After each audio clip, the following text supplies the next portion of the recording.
ಇಲ್ಲ ರೀಟಾ ಅವರು ಏನೋ ಮಾತಾಡಬೇಕು ತುಂಬ ಸೀರಿಯಸ್ ಅಂತ ಬೇರೆ ಹೇಳ್ತಾ ಇದ್ರು. ಇದೇನು ಬರಲೇ ಇಲ್ವಲ್ಲ? ಮ್, ಏನಿರ್ಬೋದು ಅಂತ ಸೀರಿಯಸ್ಸು?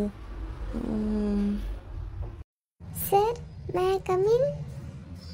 ಓ ರೀಟಾ, ಬನ್ನಿ ಬನ್ನಿ. Morning sir. Oh very good morning. ಬನ್ನಿ ರೀಟಾ, ಕೂತ್ಕೊಳ್ಳಿ. ಏನೋ ಮಾತಾಡಬೇಕು ಅಂದರೆ? ಹಾಂ ಸರ್, ಮಾತಾಡಬೇಕು. ಅದು ಸರ್ ಪರ್ಸ್ನಲ್ ವಿಷಯ, ಇಲ್ಲಿ ಮಾತಾಡ್ಬೋದಾ ಹೆಂಗೆ ಅಂತ. ಹೇ ಇರಲಿ ಇರಲಿ, ಹೇಳಿ ಅದೇನು ಅಂತ. ಇದೇನು ಇಷ್ಟೊಂದು ಸಂಕೋಚ ಪಡ್ಕೋತೀರಾ ರೀಟಾ ಅವರೇ? ಇಲ್ಲ ಸರ್, ಹಾಗೇನೂ ಇಲ್ಲ. ಆ, ಹೇಳಿ ಹೇಳಿ ಅದೇನು ಅಂತ. ಏನೇ ಇದ್ರೂ ಶೇರ್ ಮಾಡ್ಕೊಳ್ಳಿ, ಏನೂ ಪ್ರಾಬ್ಲಮ್ ಇಲ್ಲ. ಅದು ಸರ್ ಸುಭಾಷ್ ಬಗ್ಗೆ. ಹಾಂ, ಏನು ರೀಟಾ ಅವ್ರು ಹೇಳ್ತಿದ್ದೀರಾ? ಸುಭಾಷ್ ಬಗ್ಗೆನಾ? ಏನಾಯ್ತು ಅವನಿಗೆ? ಹುಷಾರಾಗಿದ್ದಂತಾನೆ? ಹಾಂ ಹಾಂ ಸರ್, ತುಂಬ ಹುಷಾರಾಗಿದ್ದಾನೆ. ಅವನಿಗೇನು ಆಗಿದೆ ಅಂತ ಹೇಳ್ತಾ ಇಲ್ಲ. ಆದರೂ ಒಂದು ವಿಷಯ ಮಾತಾಡಬೇಕಿತ್ತು ಸರ್ ನಿಮ್ಮ ಹತ್ರ. ಇದು ತಪ್ಪು ಸರಿ ಅಂತ ಗೊತ್ತಾಗಲಿಲ್ಲ ನನಗೆ. ಹಾಗಾಗಿ ನಿಮ್ಮ ಸಜೆಷನ್ ತಗೊಳ್ಳೋಣ ಅಂತ ಕೇಳ್ತಾ ಇದ್ದೀನಿ. ಓ ಹೇಳಿ ಅದೇನು ಅಂತ. ಏನಾಯ್ತು ಅಂಥದ್ದೇನು? ಸರ್ ಏನಿಲ್ಲ, ಇವಾಗ ಸುಭಾಷ್ ತುಂಬ ಚೆನ್ನಾಗಿ ಹೊಂದ್ಕೊಂಡು ಎಲ್ಲರ ಜೊತೆ ಹಳೇದೆಲ್ಲ ಮರೆತು ಈ 2-3 ತಿಂಗಳಿಂದ ತುಂಬ ಚೆನ್ನಾಗಿದ್ದಾನೆ. Yes you are right. ನಾನು ಕೂಡ ಅಬ್ಸರ್ವ್ ಮಾಡಿದ್ದೀನಿ. ತುಂಬ ಆ್ಯಕ್ಟಿವ್ ಆಗಿರ್ತಾನಲ್ವಾ? 4 ದಿನದಿಂದ ಯಾಕೋ ತುಂಬ ಡಲ್ ಆಗಿದ್ದಾನೆ. ಏನಾಯ್ತು ಅವನಿಗೆ? ಸರ್, ಈ ವಿಷಯ ನಿಮಗೂ ಅನ್ನಿಸ್ತಾ? ನನಗೂ ತುಂಬ ಅನ್ನಿಸ್ತು. ಅದಕ್ಕೊಂದು ಕಾರಣ ಇದೆ ಸರ್.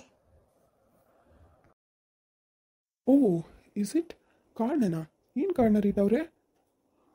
ಸರ್, ಅದು ನಮ್ಮ ಆಫೀಸ್ಗೆ ಒಂದು ಹೊಸ ಹುಡುಗಿ ಜಾಯ್ನ್ ಆಗಿದ್ದಾರೆ. ಹೊಸ ಹುಡುಗಿ ಜಾಯ್ನ್ ಆಗಿದ್ರೆ ನಮ್ಮ ಸುಭಾಷ್ ಸಪ್ಪಕ್ಕಾಗಿದ್ದಾನಾ? ಇಲ್ಲ ಸರ್, ಅವ್ರು ಜಾಯ್ನ್ ಆಗಿ ಆಲ್ರೆಡಿ 4-5 ತಿಂಗಳಾಗಿದೆ. ಅಲ್ಲ, 3-4 ತಿಂಗಳಾಗಿದೆ ಅನಿಸುತ್ತೆ. ಅದೇ ಸರ್ ಸರಸ್ವತಿ ಅಂತ ಮೊನ್ನೆ ಲೀವ್ ಎಲ್ಲ ತಗೊಂಡಿದ್ರಲ್ವಾ? ಓ ಸರಸ್ವತಿ. ಹಾಂ ಹೌದೌದು. ಅದಕ್ಕೆ ಇವನಿಗೂ ಅವ್ರಿಗೂ ಏನು ಸಂಬಂಧ? ಹಾಂ ಸರ್, ಸಂಬಂಧ ಅಂತ ಅಲ್ಲ. ಅವ್ರು 4 ದಿನದಿಂದ ಬಂದಿಲ್ವಲ್ಲ ಸರ್, ಅದಕ್ಕೆ ಇವನು ಇಷ್ಟೊಂದು ಡಲ್ ಆಗಿದ್ದಾನೆ ಸರ್. ಏನು ರೀಟಾ ಅವ್ರು ಹೇಳ್ತಾ ಇದ್ದೀರಾ? 4 ದಿನದಿಂದ ಬಂದಿಲ್ಲ ಅಂತ ಇವನು ಡಲ್ ಆಗಿದ್ದಾನಾ? ಹೇ ಇದು ಸುಭಾಷ್ ಆ ಥರ ಎಲ್ಲ ಅಲ್ಲ. ಅಂದರೆ ಹುಡುಗಿನ ಅಷ್ಟೊಂದು ಹಚ್ಕೊಂಡಿದ್ದಾನಾ? ಹೌದು ಸರ್, ಸಿಕ್ಕಾಪಟ್ಟೆ ಹಚ್ಕೊಂಡಿದ್ದಾನೆ. ನಾವು ಹುಡುಗಿ ಆಫೀಸಿಗೆ ಬಂದು ಫಸ್ಟ್ ಡೇಯಿಂದನೂ ನಾವು 3 ಜನನೂ ಒಟ್ಟಿಗೆ ಕೂತ್ಕೊಂಡು ಊಟ ಎಲ್ಲ ಮಾಡೋದು. ನಾನೇನಾದರೂ ಒಂದೊಂದು ಟೈಮ್ ಮಿಸ್ ಆಗಿ ಅದೇ ಮ್ಯಾಮ್ನ ನೋಡೋಕ್ಕೆ ಮನೆಗೆಲ್ಲ ಹೋದಾಗ ಅವರಿಬ್ಬರು ಮಾಡ್ತಾರೆ. ಒಟ್ನಲ್ಲಿ ಅವರಿಬ್ಬರು ತುಂಬ ಕ್ಲೋಸ್ ಆಗಿದ್ದಾರೆ. ಆದರೆ ಸುಭಾಷ್ ಸ್ವಲ್ಪ ಬೇರೆ ಥರನೇ ಕ್ಲೋಸ್ ಆಗಿಬಿಟ್ಟಿದ್ದಾನೆ ಅಂತ ನಂಗೆ ಅನ್ನಿಸ್ತಿದೆ ಸರ್. ಅದಕ್ಕೆ ಏನು ಮಾಡೋದು ಅಂತ ನಿಮ್ಮನ್ನು ಕೇಳ್ತಾ ಇದ್ದೀನಿ. ಏನು ರೀಟಾ ಅವರೇ ಈ ಥರ ಹೇಳ್ತಾ ಇದ್ದೀರಾ? ನಿಜವಾಗ್ಲೂ ಶಾಕ್ ಆಗ್ತಿದೆ ನನಗೆ. 3-4 ತಿಂಗಳಲ್ಲಿ ಇದೆಲ್ಲ ನಡೆಯೋಕ್ಕೆ ಸಾಧ್ಯನಾ? ನಡೆದ್ರೂ ನಡಿಬೋದು. ಆದರೂ ಪಾಪ ಸುಭಾಷ್, ಅವನಿಗೆ ಒಳ್ಳೆ ಹುಡುಗಿ ಸಿಕ್ಕಿ ಮದುವೆ ಆದರೆ ನಮ್ಮೆಲ್ಲರಿಗೂ ತುಂಬ ಖುಷಿ. ಯಾಕಂದರೆ ನಾನು ಮದುವೆ ಆಗೋಕ್ಕೆ ಅವ್ನು ತುಂಬ ಹೆಲ್ಪ್ ಮಾಡಿದ್ದಾನೆ ನನಗೋಸ್ಕರ. ಲಕ್ಷ್ಮಿ ಅವರು ನಾನು ಮದುವೆ ಆಗಿದ್ದೀನಿ ಅಂದರೆ ಅದರಲ್ಲಿ ಅರ್ಧ ಎಫರ್ಟ್ ಸುಭಾಷ್ದೇ ಇದೆ. ಹಾಗಾಗಿ ಹೌದು ಸರ್. ಹಂಗೆ ನೋಡೋಕೆ ಹೋದರೆ ಸರಸ್ವತಿ ಅಂತ ಹೇಳಿದ್ನಲ್ಲ ಸರ್, ತುಂಬ ಒಳ್ಳೆ ಹುಡುಗಿ. ಅವ್ರ ಫ್ಯಾಮಿಲಿ ಏನಂತ ಇದೇನಲ್ಲ, ಬಟ್ ಆದರೂ ಯಾವುದೋ ಹಳ್ಳಿಯಿಂದ ಬರ್ತಾರವರು. ಅದಾದಮೇಲೆ ಸುಭಾಷ್ ಇವ್ರನ್ನ ಆಲ್ರೆಡಿ ಅವ್ರ ಹಳ್ಳಿಯಲ್ಲಿ ನೋಡಿದ್ದಾನೆ. ಅವನಿಗೆ ಗೊತ್ತಿದೆ ಇವ್ರು ಯಾರು ಅಂತ. ಏನು ಹೇಳ್ತಾ ಇದ್ದೀರಾ ರೀಟಾ ಅವರೇ? ಇದೆಲ್ಲ ಯಾವಾಗ ನಡೀತು? ನನ್ನ ಕಣ್ ತಪ್ಪಿಸಿ.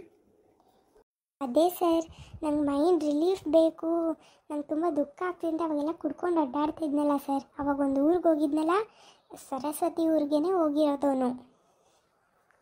ಓ ಓಕೆ ಓಕೆ ಓಕೆ ಓಕೆ. ಭಾರಿ ವಿಷಯ ಇದೆ ಹಂಗಾದ್ರೆ. ಇರಲಿ. ಮತ್ತು ಇವಾಗ ನಿಮ್ಗೇನು ಅನಿಸ್ತಾರೆ? ಸರಸ್ವತಿ ಆ ಹುಡುಗಿ ತುಂಬ ಒಳ್ಳೆಯವಳ ಹೆಂಗೆ?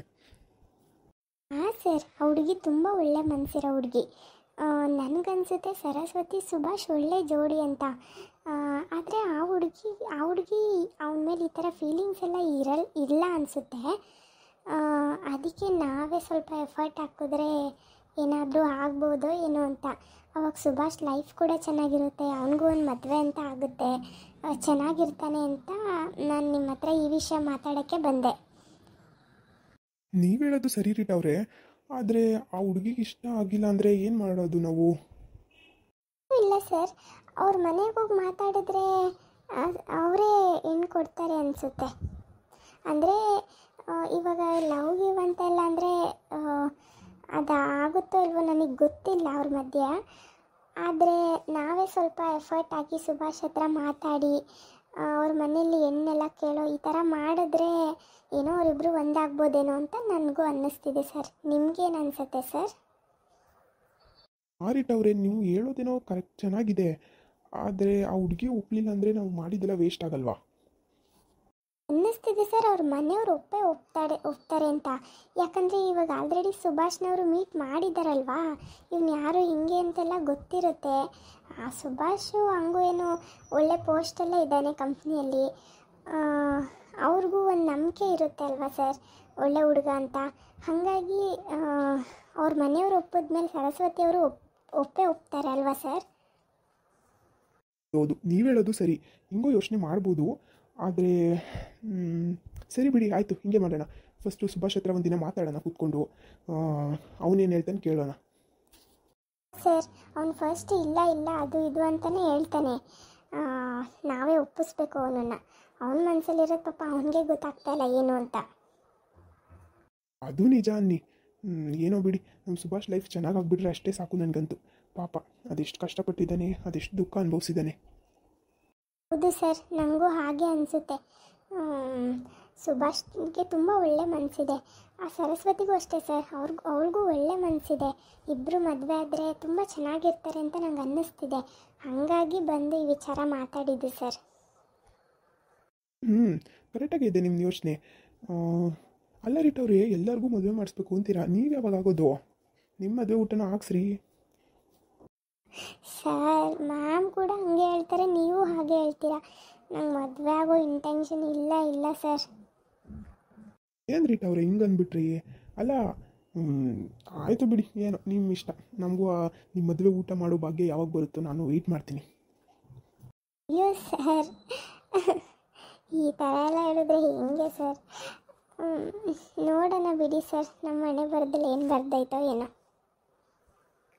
ನಿಮ್ಮಂಥ ಒಳ್ಳೆ ಮನಸ್ಸಿರೋರಿಗೆ ಒಳ್ಳೇದೇ ಬರ್ದಿರುತ್ತೆ ಬಿಡಿ ರೀಟ್ ಅವ್ರೆ. ಸರಿ ರೀಟ್ ಅವ್ರೆ, ಮತ್ತೆ ಇನ್ನೇನಾದರೂ ಹೇಳ್ಬೇಕಿತ್ತಾ? ಇಲ್ಲ ಸರ್, ಅಷ್ಟೇ, ಇದನ್ನು ಮಾತಾಡಬೇಕು ಅಂತಲೇ ಬಂದಿದ್ದು. ಸರಿ ಸರ್, ನಾನಿನ್ನು ಹೋಗ್ತೀನಿ. ಸರಿ ರೀಟ್ ಅವ್ರೆ ಏನು ಹೇಳೋದು ಮತ್ತೆ, ಆ ಫೈಲ್ಸ್ ಎಲ್ಲ ತೊಗೊಬಂದು ನನ್ನ ಕ್ಯಾಬಿನಲ್ಲಿ ಇಟ್ಬಿಡಿ, ಸ್ವಲ್ಪ ಚೆಕ್ ಮಾಡಬೇಕು. ಓಕೆ ಸರ್, ಆಯಿತು.